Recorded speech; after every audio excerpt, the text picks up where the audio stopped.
How's everybody doing this morning? We've been walking side by side. Wait, you got the other eye open yet? I finally got my second eye open this morning, finally. First off, welcome to the CARV Trade Show. We've always been wanting a West Coast trade show, and luckily these guys put something together here that I think we could grow with over time. So let's put a hand together for the guys that organized this show. Everybody's got to take a chance in life and in business, and these guys are willing to do that. And I think all of you retailers understand jumping in and taking a chance and getting started with something and then hopefully making it successful. So we're going to continue to support these guys as we can. So luckily, first off, I'm George Likewise. I'm the chairman of Board Retailers Association. And for those of you that don't know, it's a nonprofit. We don't sell anything. We're here to help independent retailers survive in business. We do it with education. We have a lot of associate vendor partners who offer discounts on like insurance and shipping and advice on open to buy and these kinds of things. And we feel as a community, you know, all the independents kind of compete against the bigger businesses, and if we collectively educate ourselves on how to be more efficient in business, we'll be able to survive and not have to go get a real job. So that's the whole point of it all. So I also own Modern Skate and Surf in Michigan. I started in 1979 when I was young, and now I'm just young at heart. So I've had the ups and downs of business. I like to tell everybody that I probably lost enough money to pay for 3 college educations as I was living and learning and getting through life, and therefore BRA, and the point of it we started in 2003 is to educate people not to make so many pitfalls and be able to survive long enough to continue to be passionate about whatever sport you're in, whether it's skateboard, snowboard, surfboard, stand-up paddle, wake, whatever, board sports, and lifestyle as well, as, you know, outdoor hiking and that kind of thing. But people are passionate about things, they may not know the back room part of the business, and we try to educate people with that. So you can stop by our booth, it's right over there, you see the big blue flags, Board Retailers. Go see Doug, our executive director, he's from San Marcos right here.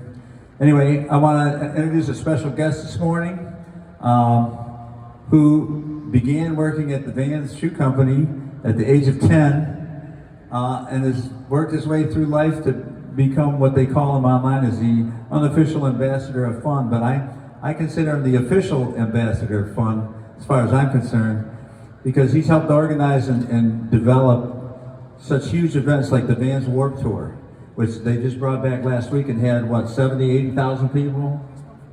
45,000 at this one, but they got 2 more coming with up to 70 and 80,000 people. And I've been lucky enough to have been to at least 20 plus of those when they were touring the United States. He also does the Vans Pool Party, very famous, probably the most famous contest in skateboarding, and hundreds of more various skate and surf events throughout the world, actually, you know. So he was inducted as a member of the Skateboarding Hall of Fame, and he's helped to make Vans what they call the most cherished shoe brand across skateboarding. So I gotta tell you that his dedication, passion, and drive, and his do-it-yourself attitude has inspired me throughout all my career in life. Respect the man tremendously. I consider him a friend. He's the son of Paul and the nephew of James Van Doren. I want you to welcome Steve Van Doren. Thank you, George.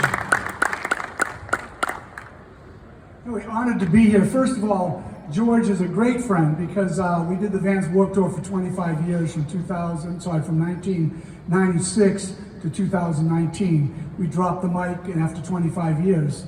And I think it was year 2 or 3, we would always have a skateboard contest for vert and for street. Sonia Catalano from California Skate League was always taken, she was a judging part of that and stuff. And after about 10 years, Caballero, Mike Frazier, they all had kids, so they couldn't travel all the time, so we brought mini ramp on. So I called George up, and so for about 20 years, he'd meet me in Detroit. Detroit was always either number 2 or number 3 of the 40 stops we went to. Chicago was number 1, and between Boston and Detroit, they were number 2 and number 3. And he'd be rolling up there with his mini ramp so that we could have a mini ramp contest. But besides that, Steve would send him like 50 or 60 cases of stuff to bring out to me, so when our bus pulled up, we could replenish our things. But George, thank you very much for all those years. So about 10 months ago, the group Insomniac, who's one of the biggest producers of concerts, said, we'd like to bring the Vans Warped Tour back. And Kevin Lyman, who's the founder, myself, talked, and basically they do all the infrastructure for it. So last Saturday and Sunday, I was in Washington, D.C. with 45,000 crazy punk rock enthusiasts with 100 bands playing for 2 days, and had a great time. And when I did the very first Warped Tour, I think I was 39. I'm going to be 70 this year. So it took me a couple days getting back to get my legs back underneath me, but there's nothing more fun than seeing young people that go to all of our stores there. Vans is kind of a unique company. When I started, as George said, I was 10 years old, and I was the youngest person at Vans. Now, at 69, going on 70, I'm the oldest person at Vans and stuff.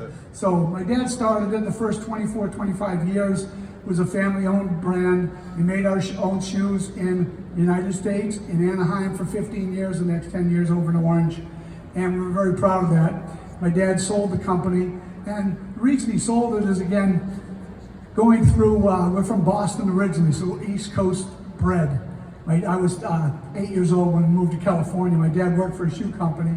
I dropped his book off. He was very proud about writing his book. It's kind of like an American dream. He went to 9th grade, left school. My grandmother, who was full-blooded Italian, my grandpa was Dutch. My grandmother got him a job at the shoe factory. You'll read about that in there. And so for 20 years, he made shoes in Boston for just, canvas shoes. And they asked him to go to California in Garden Grove. They bought a factory, and they were losing $6 million a year. And my dad's really an efficient person. He went out there, got the factory actually doing better than the East Coast 20-year plant in 8 months. And then he had a disagreement, and he left that company, quit. So he has 5 kids, brand new house in Costa Mesa, California, and no job. And a friend of his from Japan, his name's Serge Delia, became a partner of Vans. Serge called the factory and says, I want to talk to Paul Van Doren. They said, he doesn't work here anymore. So Serge then calls my dad and he says, Paul, what's up? You got an idea? He says, yeah. So Serge sent him a plane ticket to fly to Kobe, Japan. Flew to Kobe, Japan, told him the idea, because he always wanted to tell his boss that besides making shoes, we should sell them. And he says, you're crazy. Well, the way that Vans started, and the reason we got into business, was my dad loved making shoes, but he also wanted to see them sold. So there's a story in the book that you'll read about called Never Catch Pigeons. And the story was my dad went to work at the shoe factory. The first day he was on the job at 16 years old, the day was over at 4 o'clock, and his job was going around to the stitching part of where they make the tops of the shoes, the uppers. And he was a service person to bring different parts to different ladies. So my dad would go over to the lady here, she says, no, Paul, bring it to the lady in pink. So all day long, my dad was kind of struggling with the system that they had. So at 4 o'clock, everybody left. My dad stayed on his first day at work till 11 o'clock at night. A gentleman in a suit came up and says, what are you doing? He says, I'm Paul. Today's my first day. Things are so screwed up all day long. I'm straightening it out, so tomorrow it's going to go a lot smoother. So that guy's name was Bob Cohen. He was the son of the owner, and he was the president of the company. He helped my dad the last half hour. The next day, everything went smooth. And so at 18 years old, Bob had asked my dad to go to a shoe show, how we do today in all trade shows and stuff. And they were in hotels where there was just shoes on a rack, and the customers would come in. And so my dad found out why he was invited, because he was the one that set up the whole shoe show, put all the shoes in the rack and got them there. After the first day, my dad was out on Tremont Street in downtown Boston, and he sees his hero, the guy in the suit, Bob Cohen, talking to customers. And this one customer goes, Bob, I need you to go catch me a pigeon. No, we're going to go get some cigars, we're going to have dinner, we're going to have drinks. No, I want a pigeon. My dad sees his hero running around Boston Commons trying to catch a pigeon. And so my dad says, I can't believe this. He found out later that was the buyer that bought half of the production in his factory. So he had to kiss his ass in order to go do this. So my dad said if he ever had a company, he would never catch pigeons. And so in the book, you'll read about that and stuff that, you know, you don't want to tie up all of your worth into one customer. So my dad had a dream. He wanted to sell his own shoes in his own stores. Today, it's our 59th anniversary this year. Next year is 60 years. Still worldwide. 60 years is an amazing feat. My dad passed away about 4 years ago, and the book came out on April 28th, 2021. And I remember taking him to a Barnes & Noble. He signed about 30 books there. Went to the Van store in Costa Mesa. There was about 6 customers, so he signed the books there. About 10 days later, he passed away. I think he knew he did everything he wanted to do in life, and the book was something that he really, really cherished. The company, Vans, that made a documentary, hasn't been screened yet. We had it at the Newport Film Festival about 4 years ago, and it won some awards there, but it's called Never Catch Pigeons. But in there, it's a little bit more with Vans, with our family and my dad. And so we'll get it streamed one of these days. Great story. And my dad in retail, his whole thing had 3 values. Make the best product he could, because he had his own factory, he knew how to make shoes. At a value, because it went right to the retail. So he was direct to the factory. Then superior customer service was the #1 thing. And for today's world, I called Christy Johnson, who's been our VP of retail sales for 25 years. I said, I'm going to talk to a bunch of retailers. #1, she says, is still what my dad's 3rd value was. Everybody has customers coming into the stores. This is no Zoom. I hate Zoom, so I'm really excited when George says, hey, come down and talk to some people live. Because that's what our businesses are. No matter what you are, is who you hire to work there. And I know it's hard these days where people want to come to work, but they don't want to come to work. I'm still, it drives me nuts at the office. I go in 5 days a week, and the employees are Tuesday, Wednesday, Thursday, which if my dad was alive, he'd say that's a crock of shit, because you're not going to get 100% out of people working at home. All of you folks can't have somebody zoom in to sell your products in your stores. So someday corporations will wake up and find out but the key thing is your people. The people that you hire and the service that they give, that's how you stay above somebody else that's just down the street, just babysitting the store. That's how you win, and that's how, you know, we've always been. And so my dad was just a retailer with no wholesale involved, maybe the first 10 years. And it was probably 1976, we came out with the first skateboard shoe. And, you know, we're trying to convince my dad, you know, that, hey, you know, we got to start getting these out there. We had magazines. It was, you know, either skateboard or BMX magazines, and people could write in and custom make shoes. But in the early 70s, we started doing wholesale, but my dad wouldn't let anybody around Orange County or San Diego, because that's where his stores were. When Checkerboard came out in 1982, everybody all of a sudden around the country wanted to start getting, so my dad was more into wholesale at that time and grew into it, and eventually that's a big part. It's 50% of everything we do in the world, but we're still, the Van stores across the whole world is still 50% of our business. And that's kind of what the whole pigeon story is. Again, you can take, like my dad says, make my shoes, sell them in my store, take the money, put it in the bank, then I can make more shoes. And so he's always done that way. And again, he's been away from the company since 1990. The one thing that I probably enjoy more than anything else is traveling around the United States, traveling around the world, and taking guys like Tony Alva and Krishna Soy and Steve Caballero and Jeff Rowley's, Lizzie Amanos, all of our heroes, for example, in different sports. And Nathan Fletcher was just over my office the other day, been with us surfing and stuff for 25 years. And being able to go into the retail stores and have them sit down and talk to the customers and sign autographs. We have a motorhome, we drive around the country and visit them. We just did a retailer, again, we wish we could have had more. I think there was 25 to 35 retailers that came to Palm Springs. We were launching a new shoe for Kern Caples. One of our skaters, been with us for a long time, well deserved to have a pro model. And I just have some quick video I just want to show you. We did something the first day in a wave pool in Palm Springs. And I thought it worked out great because we flew in different retailers from around the country, actually around the world. There was different ones that were there, and had a great day mingling, talking, listening to what they have to say. The next day was in the desert. It was kind of a skate day where Joe from California Skate Parks built a couple of these. It looked like it originally was a full pipe, it was broken in half. So I just want to share with you, if I can put on those two videos for current Caples, you'll see just, it's a little thing about having fun and bringing customers in, and hopefully we can do a lot more of it in the future and stuff. But just to share with you,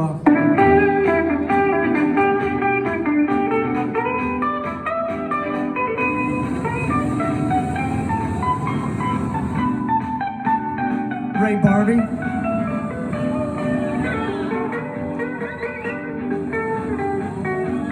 The pro skaters and pro surfers were there, as well as customers.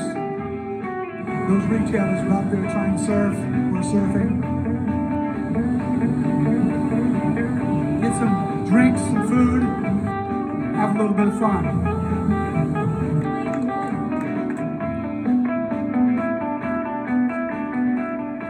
So that was the surf day. Then the next day, we went out in the desert. That's the same one, you can stop that one. Just keep it going. So the next day was out in the middle of the desert. We were actually going to go to the place called the Nude Bowl, where we had filmed Current Caples commercial.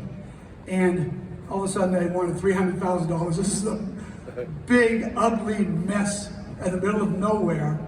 And so we decided, well, we'll go get a piece of flat land that we talked to an owner and built what we wanted. And again, being a little bit thrifty and stuff, but turned out to be great. So we actually had an orchestra playing as everybody entered, and they had martinis and drinks and caviar and fun things like that. And then DJ came on, and this is a little bit of the session out in the desert.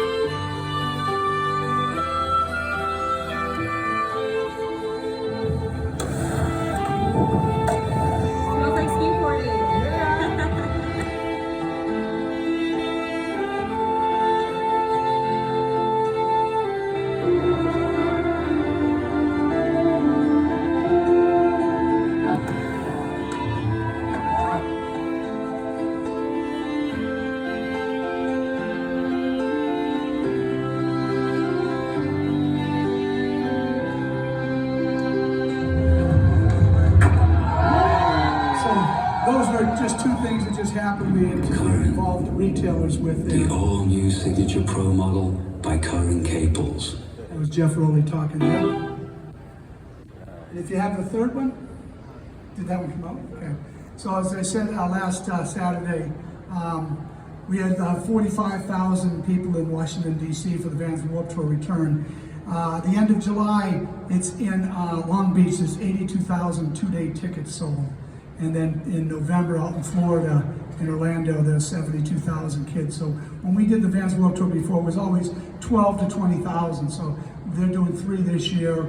And I just learned yesterday they're going to do the same 3 next year, but they're going to add Mexico City and Montreal on. So it's going to be pretty exciting. But this is just a, go ahead. This is my life. What up, boys? What you doing? World Tour today. Day 2, we got Pennywise race.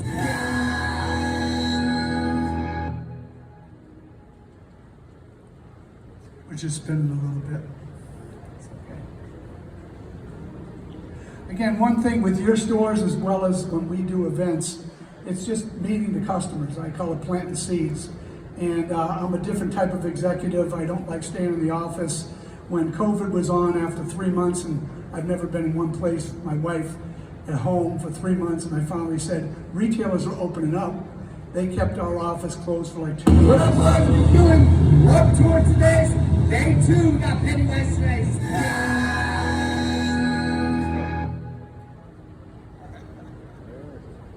So, no problem. I keep talking. It's all right. So what happened with COVID is after, our stores were opening up, you were trying to open up, and those first 3 months were tough.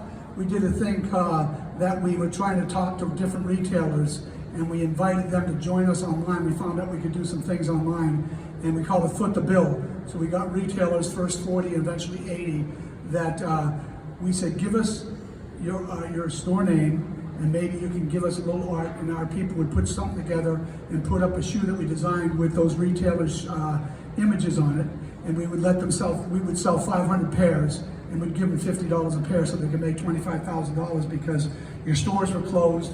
That was just us trying to reach out and help skate surf shops around the country, and it worked really, really well.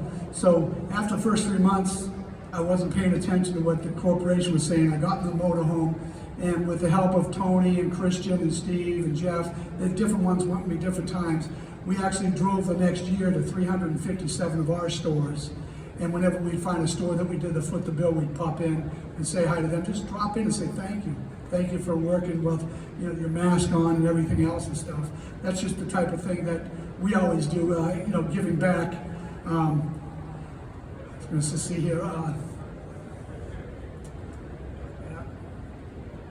One thing that I know, George, you said something, with tariffs, again, everybody's worrying about tariffs and stuff. So for the last 6 weeks, 8 weeks and stuff, as the tariffs started off, our company is VF. They own the North Face, and they own Timberland, they own Dickies, they own Vans, a bunch of different bag companies, Eastpak, and many others and stuff. I stopped everything I had to ship to make sure what was going on. I didn't want to pay no 150 or 300% tariff and stuff. So our people were daily, hourly on it and stuff, and things have settled down and we're able to ship things back in. I had to wait probably 5 weeks or so. I had things coming for the Vans Warped Tour. And one of the things I always make sure I have is ponchos, because if it rains, everybody stops. And so years and years of experience, when it rained, I'd give them a free poncho. So everybody come over and buy my shirts. So my 3,000 ponchos weren't going to get here in time, so I called my connection up overseas and had them send me 500 just plain ones in. And it did rain on Sunday night, so the ponchos did come in handy and stuff. I figured Florida in November, I don't have to worry about Long Beach. But with tariffs and stuff, our company worked their way through. Again, a lot of things today are made in our factories that over in Vietnam and Cambodia. A lot of raw materials come out of China and stuff.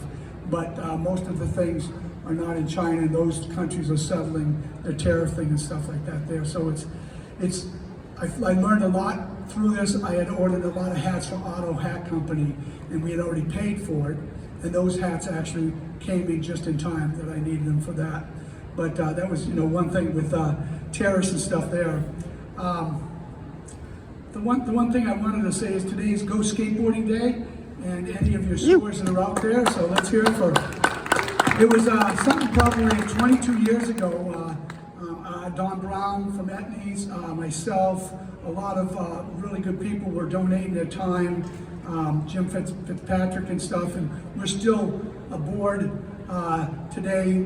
But the trade shows were always, something that was very, very important, and I wanted to just commend you for getting back in and trying to do something to get retailers together, because I think besides customers coming looking for new products, it's more of retailers getting together and share stories to help each other out. And so Don was the first person that came up on our board with the Go Skateboarding Day, where he skated down the 405 freeway and shut it down.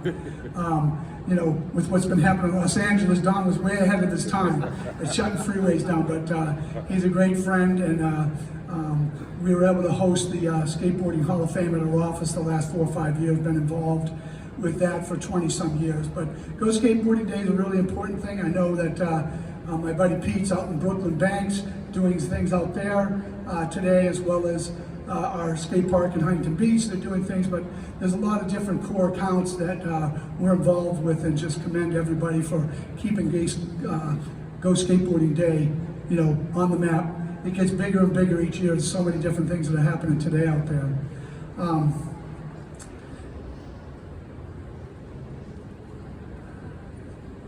Wanted to add too, if you guys make it to Michigan today, free skating at Modern Skate Park on Go Skateboard Day every year. So. All right. Anyway, I left books on there. Just again, my dad wrote that, kind of get an insight of what the Van Doren family had gone through. My older brother and sister lost their eyesight. They're now in their 70s. About when they were 28, 29 years old, it was called retinitis pigmentosis. The gentleman from Steve in Las Vegas, he has the same eye disease where it just closes up. And so my dad asked Tony Alva to narrate it, in case you like books on Audible. Tony Alva narrates my dad's book and stuff, so you can always listen to it there. But honored to be here this morning, heading back up north in a little bit. We've got a motorcycle event called Born Free, where there's 10,000 motorcyclers come in. We've got the vert ramp out there. I saw a whole bunch of our skaters. We have 20 different skaters that are doing demos 3 times today and 3 times tomorrow. But it's just a passion of mine to not be in the office, but be out and visiting your stores. One thing that I love doing is to be able to help out if somebody out there is having some kind of a special day, a special sale. My name's Steve Van Doren _VFC.com. Call me anytime. We're always happy to send things out. And I want to thank anybody that carries shoes in their store for carrying our shoes and stuff like that there. But 60 years is a long time to keep it going. There's ups and downs. I learned a long time ago. We went into Chapter 11 in 1984.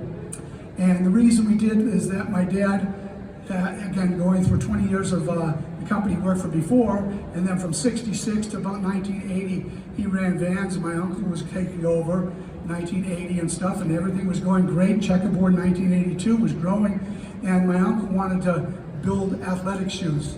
So we had running shoes, basketball shoes, tennis shoes, breakdance shoes. We had wrestling shoes, boxing shoes, all kinds of shoes.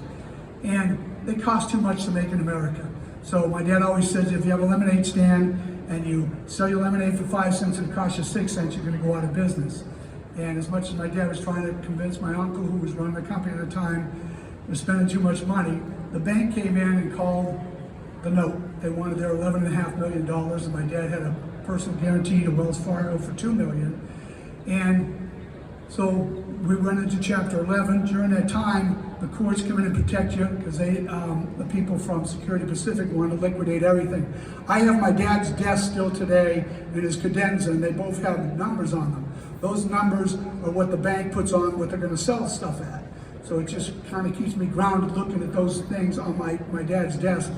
And so what happened was my dad came up with a plan. Unfortunately, the courts came in, looked over the whole thing, removed my uncle, and we didn't talk to my uncle for about 20 years, but got to get back with my cousins, because my uncle was the smartest guy in the world, building all the machinery. He was a great mechanic and everything else, but just the move of trying to be bigger than you are and getting away focused of who you are. If you're a surf shop or you're a skate shop and you decide to go into bicycles, you're taking a chance. If you go into some other things than what you're an expert at, and we were experts at making canvas footwear. So during those 3 years, my dad had a plan, and every 6 weeks he went into the court and he presented his plan, his numbers, and the courts would keep the bank from liquidating it. So I learned one thing right away, is that the court, all the vendors and the bank came in and said, we'll take 25 cents on the dollar. So if you owe $12 million, give us $4 million and you're out. My dad says, no, I owe the canvas people, the rubber people, the bank, I owe all this money, I'll pay back 100 cents on the dollar. I need 3 years to do it. I learned integrity, because Vans is here in 2025 because of what my dad did back in 1984, 5, 6, and 7. So integrity, your word, what you do is very important. I remind the people today, because a lot of them think they're Harvard graduates and geniuses and stuff. And no, you have to do what you say and make sure that everybody that you owe money to are paid back. There's ways to get out, other cheaper, easier ways, and my dad wouldn't do that and stuff. And those kind of stories are in the book as well as stuff like that. But that's why we're here in 2025. We got a great parent company, VF Corp, that helps us survive. And again, things go up and down. Things are slower for us after COVID and stuff. I wouldn't have done things that, again, we basically had our hands tied for about 3.5 years, and you lose momentum. Styles change. One thing is that we got 60 years behind us. We'll make it through these type of weather storms that are going on, because all of a sudden, when girls want to be girls and wear heels, they don't buy canvas shoes, okay? And you have to, pay attention. One thing that, everybody tells you everything's sold on here, everything's here, on the internet and everything else.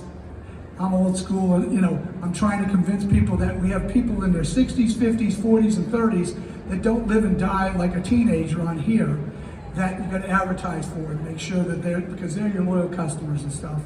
And as hard as I'm working on trying to make sure that they recognize the people that have supported you for 60 years, as well as the teenagers coming up, that's why we got the Vans Warped Tour back. Those 5 years hurt us because we didn't have that momentum of every summer presenting to 600,000 to 800,000 people during the summer music that's tied in with Vans and art. But thank you again, George. I don't know if you have any other questions. I just want to make a comment. Vans is such a big company. They have their own stores, and Steve obviously promotes the Vans product within their stores. But the one thing that is unique about Vans is they go out and they promote the independent retailer and the people that support them, and they transcend being special only to their name. They transcend that by supporting independents in all the events that they do. And to his point, as a retailer, we've got some seminars that are coming up here today too. You should check them out, 1 o'clock and 2 o'clock, that are attached to board retailers. But I'm a firm believer in events and how it interacts with them, and you interact with your customer and you make it an experience, and you bring them into your community. And we talked the other day about how I just read that this one guy is talking about sales in general, and he said people don't necessarily remember what they bought from you; they remember how you made them feel, and that's the key. I tell my employees that you need to befriend your customers and treat them like family, and they'll come back. They may not come back all the time. They may once in a while buy online, but you don't talk down to them about that. You just always respect them no matter how they do it. And I want to thank Steve certainly for coming today, but I have a presentation for you, actually. The Board Retailers Association has been around for 22 years now, and we really believe in independent retailers. And like I said, Steve has been a champion not only of the Vans brand, but of independent retailers. And I have a special made plaque that says, "To Steve Van Doren, in recognition of your outstanding support for independent retailers," made by Recycled Skateboards. And we wanted to give him a plaque to present it to him. Thank you very much. Come over here and we'll take a picture of this.